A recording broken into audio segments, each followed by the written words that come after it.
Bien, veamos entonces este segundo video en donde vamos a comentar brevemente justamente la historia de la psicología organizacional. Está vinculado con la historia de la evolución histórica de la administración. Entonces, empezando por la teoría clásica de la administración con dos referentes importantes. Frederick Taylor, indicando, diríamos, los primeros estudios y dando origen a la teoría clásica de la administración, en donde se dio un importante impulso en la tecnología, en el método de trabajo, como elemento más importante en la preocupación de los administradores. La importancia del estudio del tiempo y del movimiento, justamente llegando a resultados de efectividad, de eficiencia y productividad. Pero este enfoque tan apresurado y tan, diríamos, concentrados justamente en la efectividad y eficiencia, producía no, otra cosa que conflictos en la empresa, conflictos sindicales, gremiales, que dio lugar justamente a un nuevo enfoque en la historia de la administración, que es el enfoque del comportamiento organizacional con Elton Mayo. Su desarrollo tiene justamente su influencia en las ciencias sociales y en la psicología, pero también el alcanzar la eficiencia, pero con una armonía en la relación laboral entre los obreros o entre los obreros y los patrones. Frederick Taylor, hagamos un breve análisis de su estudio, de su aporte en la conducta de los trabajadores. Primero podemos decir que Frederick Taylor, aplicando el método científico con la observación de los trabajadores en las diferentes fábricas, veía cómo habían empleados que tenían una función multiproceso, o sea, cada empleado desarrollaba todas las tareas o las diferentes tareas hasta alcanzar, diríamos, la etapa final en todo el proceso productivo. O sea, un empleado se dedicaba en la industria siderúrgica, que es donde el ingeniero Frederick Taylor empezó a desempeñarse. Cada empleado, por ejemplo, o compraba el alambre y lo cortaba y lo enderezaba y le hacía el cabezal y lo afilaba y lo pintaba. Cada empleado hacía cada una de estas funciones. Justamente se conseguía, obviamente, una empleabilidad de cada uno de los trabajadores jornaleros, pero se producían algunos efectos de pérdida de tiempo, duplicación de funciones, errores, desperdicios que terminaban afectando la productividad. Entonces, Taylor observó de que si cada uno de los trabajadores o jornaleros solamente se ocupaban de realizar única y exclusivamente una tarea, y no cualquier empleado, sino se contrataba al mejor empleado del mercado laboral, y ese mejor empleado también se lo tomaba como parámetro y se lo estudiaba, y al estudiarlo se estudiaban se medían tiempos, movimientos, forma de hacer las cosas, hasta tal punto de lograr una tipología, y se podía mejorar inclusive su movimiento, sus tiempos, capacitándolo y estableciendo manuales de procedimiento para otros empleados. Se lograba algo, se lograba que los empleados podían tener su habilidad, podían desarrollar destreza, que es la manera de calidad de hacer cada una de las tareas. Y así lograban especialización en cada una de las tareas. Esto llevaba justamente a los principios de eficacia, que era lograr justamente los resultados de eficiencia, hacerlo con excelencia en el menor tiempo, con los menores costos, y se aumentaba la productividad.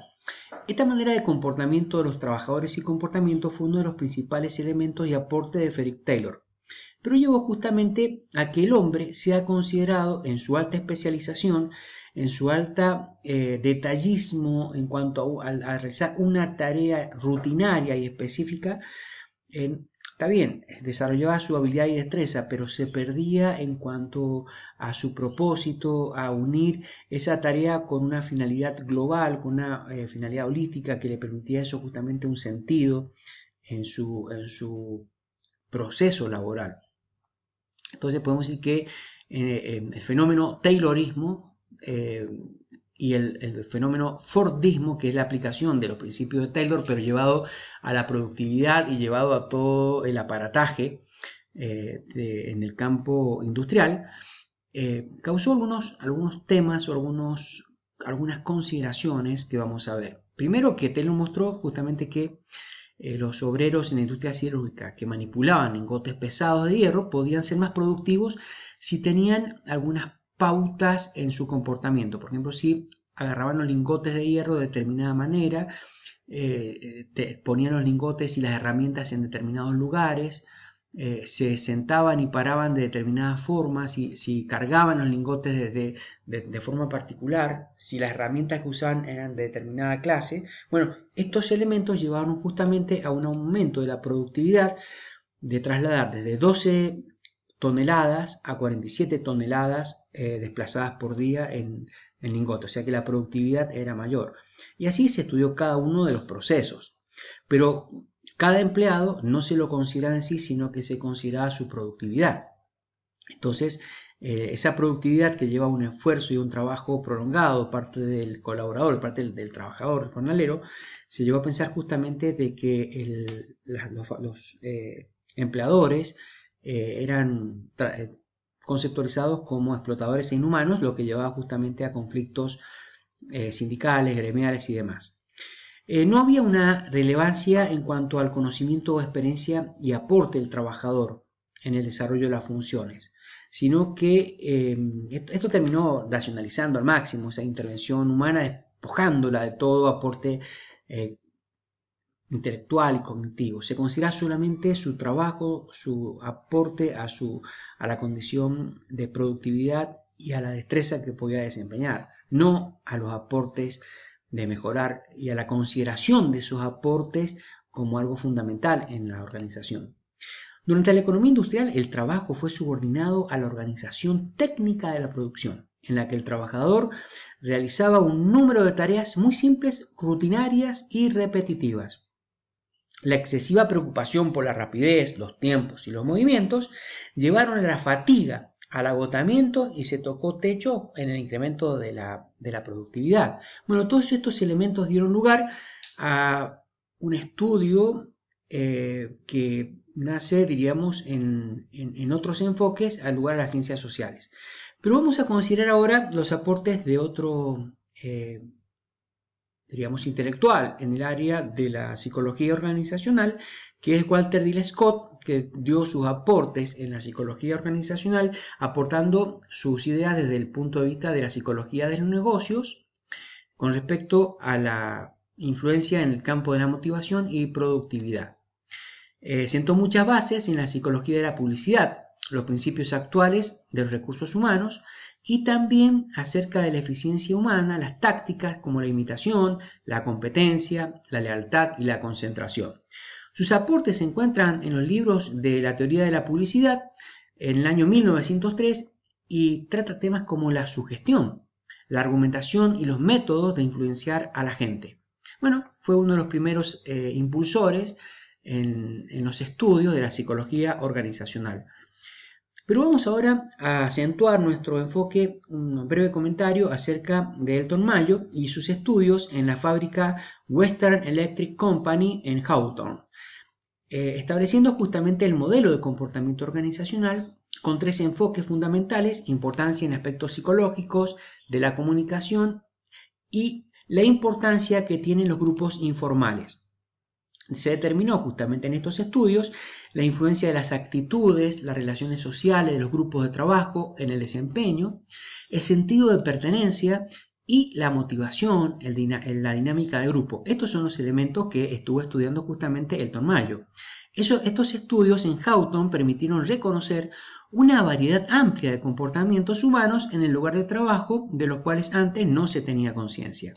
En la experiencia de Hawthorne, en esta fábrica, diríamos, de donde se realizaron estos estudios, se determinó el nivel de producción dependía de la integración social, la importancia de las actitudes de los trabajadores, la valoración que se le daba a los supervisores más tolerantes, flexibles, así como la necesidad de dar un trato a los trabajadores como personas, más que como solo un capital humano de trabajo, un poco la idea de Taylor. El comportamiento del individuo se apoyaba por completo en su grupo social. Aquellos que se ajustan a las normas y comportamientos que el grupo define son aceptados.